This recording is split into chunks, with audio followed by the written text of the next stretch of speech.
Hello friend, स्वागत है आप सभी का अपने YouTube channel target for BHPSCL में, जहां हम लोग बिहार बिजली विभाग टेक्नीशियन ग्रेड 3 का प्रैक्टिस सेट बनाते हैं। आज उस सेट का हम लोग आज एक टॉपिक पढ़ेंगे। कल हम लोग पढ़े थे सिंगल फेज इंडक्शन मोटर का। आज हम लोग सेट प्रैक्टिस करेंगे थ्री फेज इंडक्शन मोटर के बारे में हम लोग आज पढ़ेंगे। उसका कुछ इंपॉर्टेंट क्वेश्चन है, उसको सोल्व करेंगे। तो चलिए हम यहाँ देखते हैं क्वेश्चन नंबर 1 से। तब तक आप हमारे चैनल पर पहली बार जुड़े हैं तो चैनल को सब्सक्राइब और वीडियो को लाइक ज़रूर करें। तो चलिए स्टार्ट करते हैं क्वेश्चन नंबर 1 से। क्वेश्चन नंबर 1 आपका कह रहा है कि मान लीजिए कि एक 4 पोल 50 हर्ट्ज 3 फेज प्रेरण मोटर में 425 RPM पर चल रही है, तो इस मोटर में रोटर धारा की आवृत्ति क्या होगी। तो रोटर धारा की आवृत्ति पूछ रही है, तो इस फॉर्मूले पे को बनाना है। 120 F/P पे बनाएंगे तो आएगा हमारा आंसर 2.25 हर्ट्ज। चलिए आगे देखते हैं। कह रहा है कि जब आप एक प्रेरण डोल DOL यानी कि डायरेक्ट ऑनलाइन स्टार्टर का उपयोग करना शुरू करते हैं तो स्टार्टिंग धारा लगभग बराबर होगी कितना के बराबर? पूर्ण भार का 5 से 6 गुना। पूर्ण भार का 5 से 6 गुना। कह रहा है कि 50 हर्ट्ज 2 पोल प्रेरण मोटर पूर्ण भार पर 5% स्लिप पर चलती है, तो इसकी तुल्यकालिक गति क्या होगी।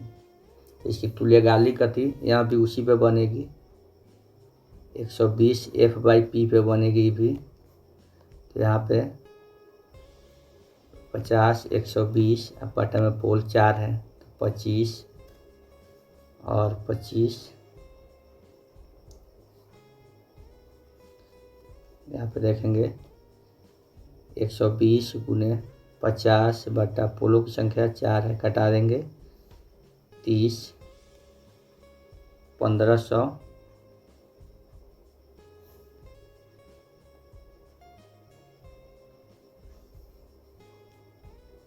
2 पोल है, हम लोग 4 पोल कर रहे हैं।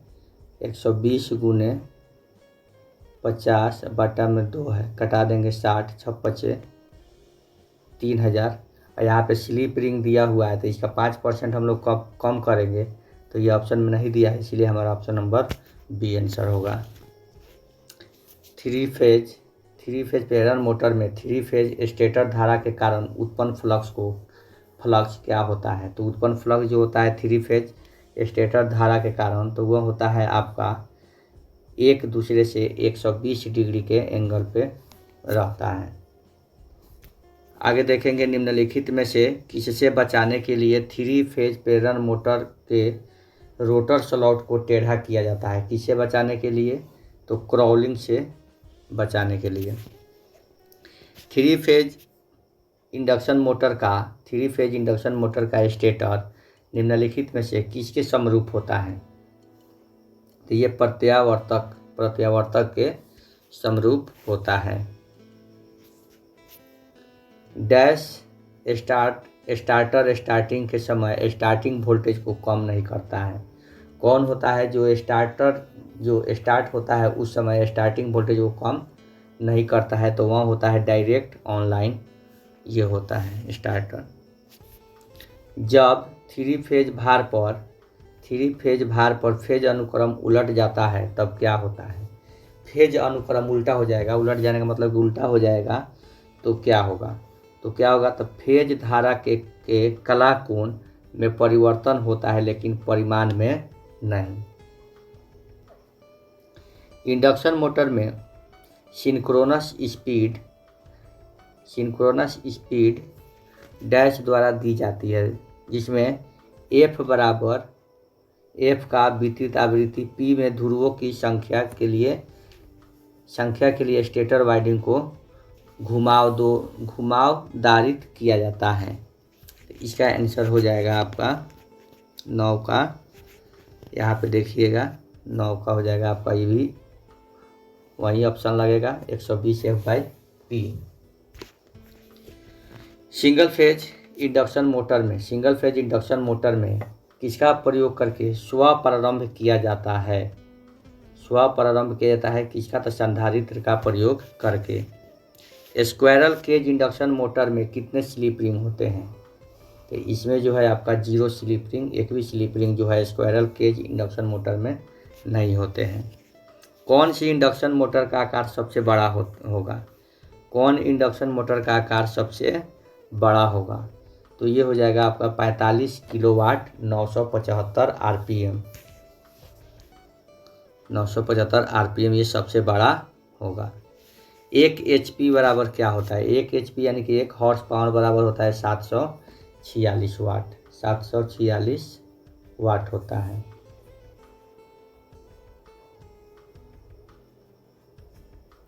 चलिए आगे देखते हैं कि स्थिर अवस्था में इंडक्शन मोटर की स्लिप क्या होगी? तो स्थिर अवस्था में इंडक्शन मोटर की स्लिप जो हो जाएगी आपका 1 होगी। सर्पी बलय प्रेरण मोटर में क्या होता है? सर्पी बलय प्रेरण मोटर में उच्च प्रारंभिक बल आघूर्ण होता है। प्रेरण मोटर में रेंगने का कारण क्या है? प्रेरण मोटर में रेंगने का कारण क्या है? तो रेंगने का कारण है मोटर में हार्मोनिक उत्पन्न होना। प्रेरण मोटर में ज़्यादा संख्या में ध्रुव तो मोटर में अगर ज़्यादा संख्या में ध्रुव यानी कि पोल हो जाए तो चाल क्या हो जाएगी? घटेगी, चाल घट जाएगी। यदि किसी प्रेरण मोटर में कोई 2 फेज या 2 कला आपस में परिवर्तित कर दिया जाए तब मोटर पक्ष दिशा में चलेगी। जब आगे कह रहा है कि जब आपूर्ति आवृत्ति 50 हर्ट्ज है, आपूर्ति आवृत्ति जो है 50 हर्ट्ज है, तब 10 ध्रुवों से युक्त 3 फेज प्रेरण मोटर की तुल्यकालिक गति क्या होगी? तो ये भी बनेगा वैसा ही 120 50 बट्टा में 10 कटा देंगे तो ये हो जाएगा 600, यानी कि आपका आंसर हो जाएगा 600 आरपीएम। यहाँ पे कह रहा है कि 6 ध्रुव यानी 6 पोल 50 हर्ट्ज प्रेरण मोटर का सरपन 3% है तो मोटर की गति का पता लगाइए। तो यहाँ भी हम निकालेंगे, यहाँ पे 120 गुने 50 हर्ट्ज दिया है तो 50 हर्ट्ज होगा। अब बटा में आपका दिया हुआ है कितना? 6 पोल दिया हुआ है तो 6 पोल का हम कटाएंगे इसको 20 बार में तो ये हो जाएगा 1000। लेकिन 1000 इसमें 3% सरपन भी दिया हुआ है तो 1000 का हम लोग 3% घटा के 97% कर देंगे तो ये हो जाएगा हमारा 970 आरपीएम। 970 आरपीएम जो है हमारा आंसर हो जाएगा। चलिए आगे देखते हैं क्वेश्चन नंबर 21 को। 3 फेज प्रेरण मोटर के स्टेटर में उत्पन्न चुंबकीय क्षेत्र किस पर घूर्णन करता है? तो ये जो है तुल्यकालिक गति पर घूर्णन करता है। 900 आरपीएम पर चलने वाली 50 हर्ट्ज 6 पोल फेज इंडक्शन मोटर की अनुमानित दक्षता क्या होगी? तो 900 है तो 900 अनुमानित दक्षता है तो ये जो हो जाएगा आपका 90% हो जाएगा। इसलिए 90% होगा कि हम लोग यहाँ देखेंगे कि 120 गुना में 50 अब बटा में हमारा 6 पोल है, इसको कटा देंगे। कितना बार में कटेगा? 20 बार में तो ये आ जाएगा आपका 1000 और ये 900 है तो 900 का आप निकाल देंगे परसेंटेज तो ये कितना हो जाएगा? आपका 90% हो जाएगा। आगे देखते हैं कि प्रेरण मोटर और प्रदायी वोल्टता V में विकसित बल आघूर्ण T का संबंध कैसे दर्शाया जाता है? तो ये T समानुपाती वोल्ट स्क्वायर के होता है।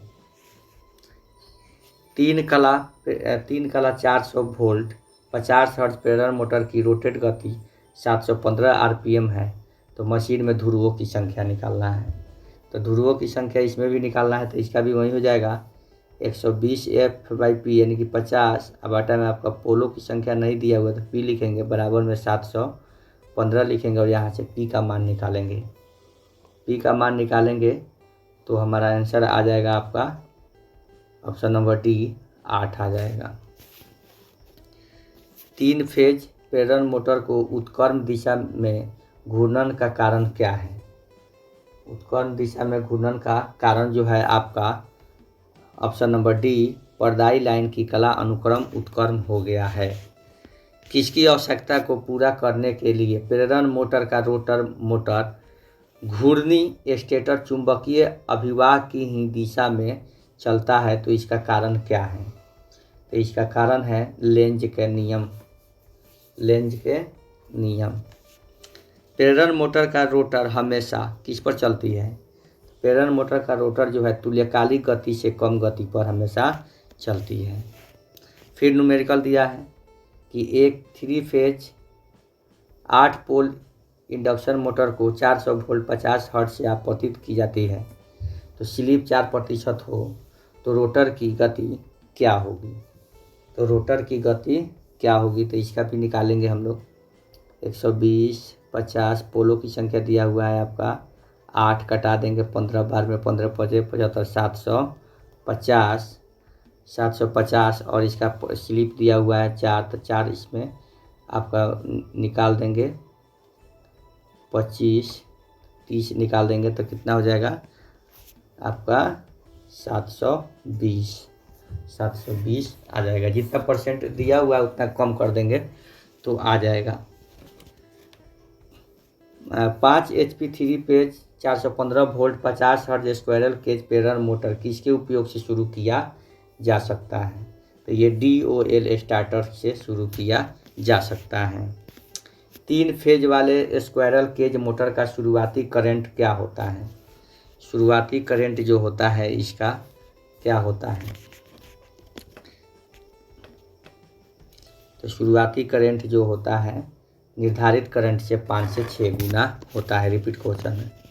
एक प्रेरण मोटर में यदि पोल की संख्या दुगुनी हो जाती हो तो गति क्या होगी? तो गति आधी हो जाएगी। पोल की संख्या दुगुनी हो जाएगी तो गति आधी हो जाएगी। निम्नलिखित में से सबसे कम रख रखाव वाला मोटर कौन है? तो सबसे कम रख रखाव वाला मोटर जो है प्रेरण मोटर है। इसको रख रखाव में बहुत ही कम लागत लगती है। फेज से फेज और फेज से न्यूट्रल तक केबल के विद्युत रोधन परीक्षण में प्रतिरोध किससे कम नहीं होना चाहिए? किससे कम नहीं होना चाहिए? तो 1 मेगा ओम से कम नहीं होना चाहिए। प्रेरण मोटर का स्टेटर किससे बनाया जाता है? प्रेरण मोटर का स्टेटर जो है सिलिकॉन इस्पात से बनाया जाता है। यदि हम एक प्रेरण मोटर के पोल को दुगुना कर दें तो इसकी गति क्या होगी? तो दुगुना कर देंगे, प्रेरण मोटर के पोल को दुगुना कर देंगे तो गति जो है आधी हो जाएगी। पोल दुगुना होगा तो गति आधी हो जाएगी। जब मोटर गति स्थिर है तो स्लिप क्या होगी? जब मोटर गति स्थिर है तो स्लिप जो होगी आपका, मोटर गति स्थिर है तो स्लिप जो हो जाएगी आपका 100% हो जाएगी। अब कह रहा है कि आमतौर पर DOL स्टार्टर का प्रयोग डैश की 3 फेज प्रेरण को चालू करने के लिए किया जाता है। तो ये 5 HP तक के मोटर को। प्रेरण मोटर के रोटर और स्टेटर किसके बने होते हैं? तो ये लेमिनेटेड कोर के बने होते हैं। आमतौर पर 3 फेज स्क्वायरल केज प्रेरण मोटर का पूर्ण भार करंट होता है। क्या होता है? तो ये होता है निर्धारित HP का 1.5 गुना। निम्नलिखित में से किस मोटर को कम लागत और रख रखाव की आवश्यकता होती है? तो कह रहा है कि निम्नलिखित में से किस मोटर को कम रख रखाव की आवश्यकता होती है? भी रिपीट क्वेश्चन है। तो ये प्रेरण मोटर की। एक 3 फेज 440 वोल्ट 60 हर्ट्ज प्रेरण मोटर की स्लिप 3% हो तो रोटर धारा की आवृत्ति क्या होगी? यहाँ पे आवृत्ति पूछिए तो आवृत्ति जो हो जाएगी 1.8 हर्ट्ज हो जाएगी। प्रेरण मोटर के लिए निर्धार पर स्लिप क्या है? निर्धार पर स्लिप जो है इसका 1% से कम होता है। 1% से कम होता है। 43 में देखेंगे कि डायरेक्ट ऑनलाइन स्टार्टर यानी कि DOL का प्रयोग किस प्रेरण मोटर में किया जाता है? DOL का प्रयोग जो होता है आपको कम रेटिंग वाले प्रेरण मोटर में किया जाता है। एक प्रेरण मोटर में स्लिप रिंग किसका बना होता है? प्रेरण मोटर में स्लिप रिंग जो होता है आपका फॉस्फोर ब्रॉन्ज का बना होता है। एक स्लिप रिंग प्रेरण मोटर में उच्च प्रारंभिक आघूर्ण उत्पन्न होता है।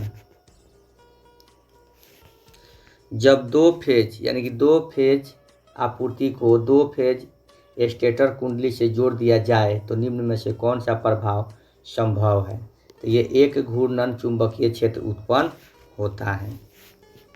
50 हर्ट्ज प्रेरण मोटर की स्टेटर की अधिकतम गति क्या होगी। तो 50 हर्ट्ज स्टेटर की अधिकतम गति जो हो जाएगी आपका 3000 हो जाएगी, 3000 हो जाएगी।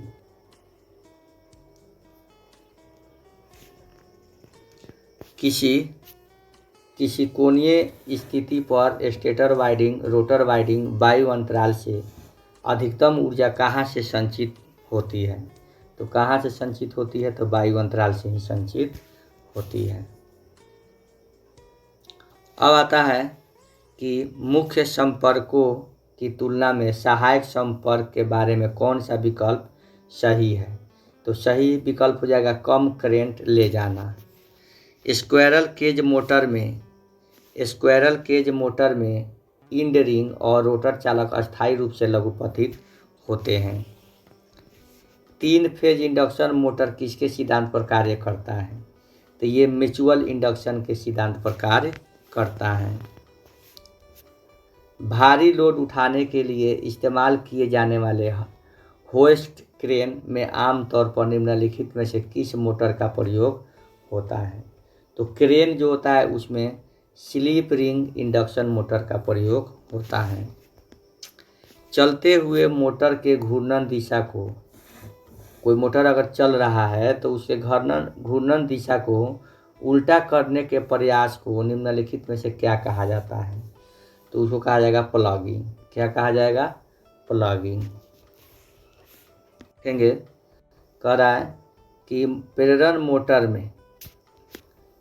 मोटर में प्रतिशत अंतर स्लिप की सीमा कितना पाया जाता है। सीमा जो ये होता है आपका 1 से 5%, 1 से 5%। अब नेक्स्ट देखेंगे, देखिएगा कि इंडक्शन मोटर में टॉर्क निम्नलिखित में से किसके समानुपाती होता है। ये जो इंडक्शन मोटर में टॉर्क होता है वह किसके समानुपाती होता है। तो वह होता है स्लिप के 3% स्लिप की दर से 4 pole 50 hertz 3 phase squirrel cage induction motor हेतु रोटर धारा का आवृत्ति क्या होगा। तो रोटर धारा का आवृत्ति यहाँ भी हो जाएगा 1.8 हर्ट्ज।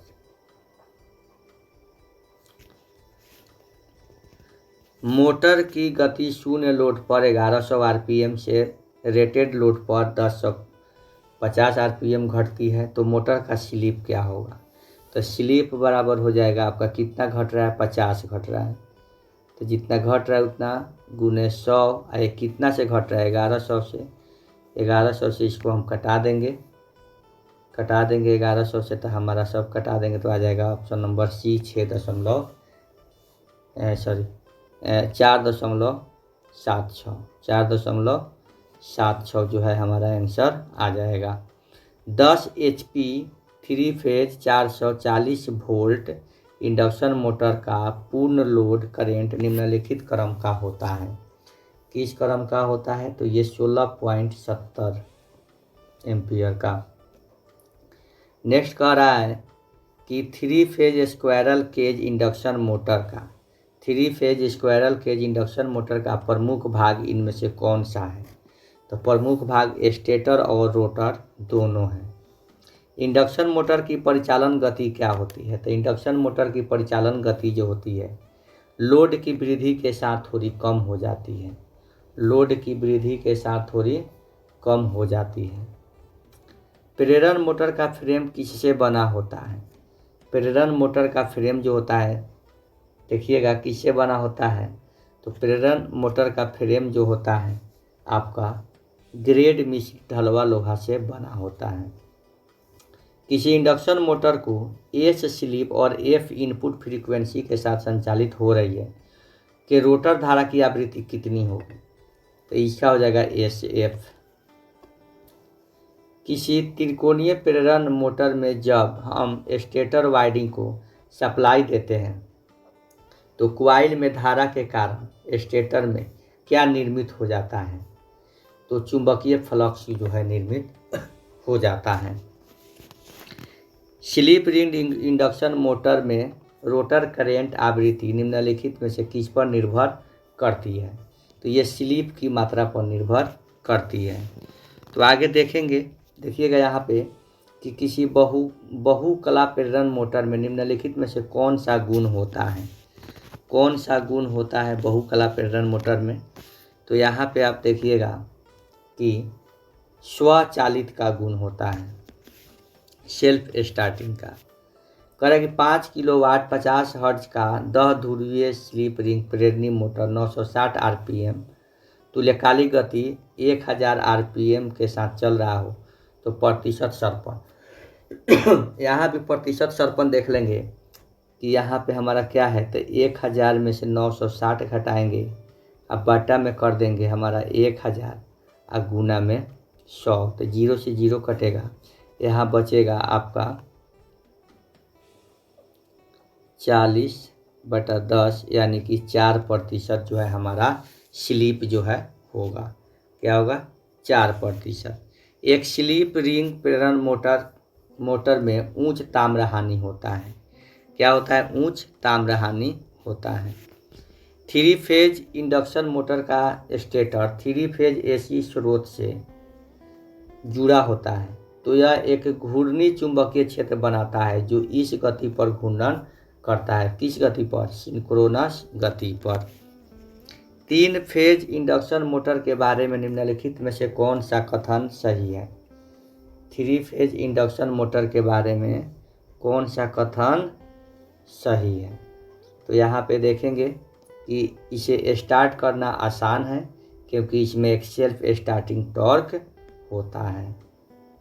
एक पॉलीफेज इंडक्शन मोटर आमतौर पर डैश होता है। क्या होता है? एक पॉलीफेज इंडक्शन मोटर आमतौर पे सेल्फ स्टार्टिंग होता है। निम्नलिखित में से क्या 3 फेज प्रेरण मोटर के विद्युत डिग्री पर निर्भर करती है? क्या करती है? तो ध्रुवों की संख्या। स्लिप रिंग के लिए कौन सी सामग्री उपयोग की जाती है? तो स्लिप रिंग के लिए कार्बन उपयोग की जाती है। एक स्क्वायरल केज प्रेरण मोटर चलते समय बहुत शोर कर रहा हो और जिस पात्र में ग्रीज है वह बहुत गर्म है तो इसका कारण क्या है? तो इसका कारण है दोषपूर्ण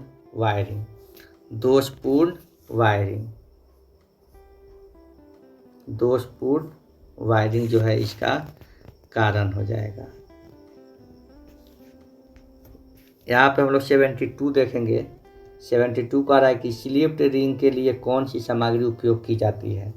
तो स्लिप्ड रिंग के लिए जो है तांबा उपयोग की जाती है। क्या उपयोग की जाती है? तांबा। देखेंगे यहाँ पे जब एक मोटर को चालू किया जाता है तब घूर्णक की आवृत्ति क्या होती है? तब घूर्णक की आवृत्ति जो है सप्लाई आवृत्ति के समान होती है।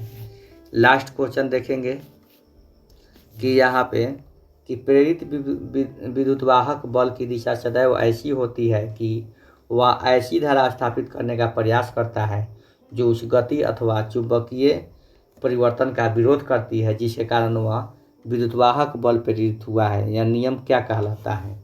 तो यह नियम जो है लेंज का नियम कहलाता है।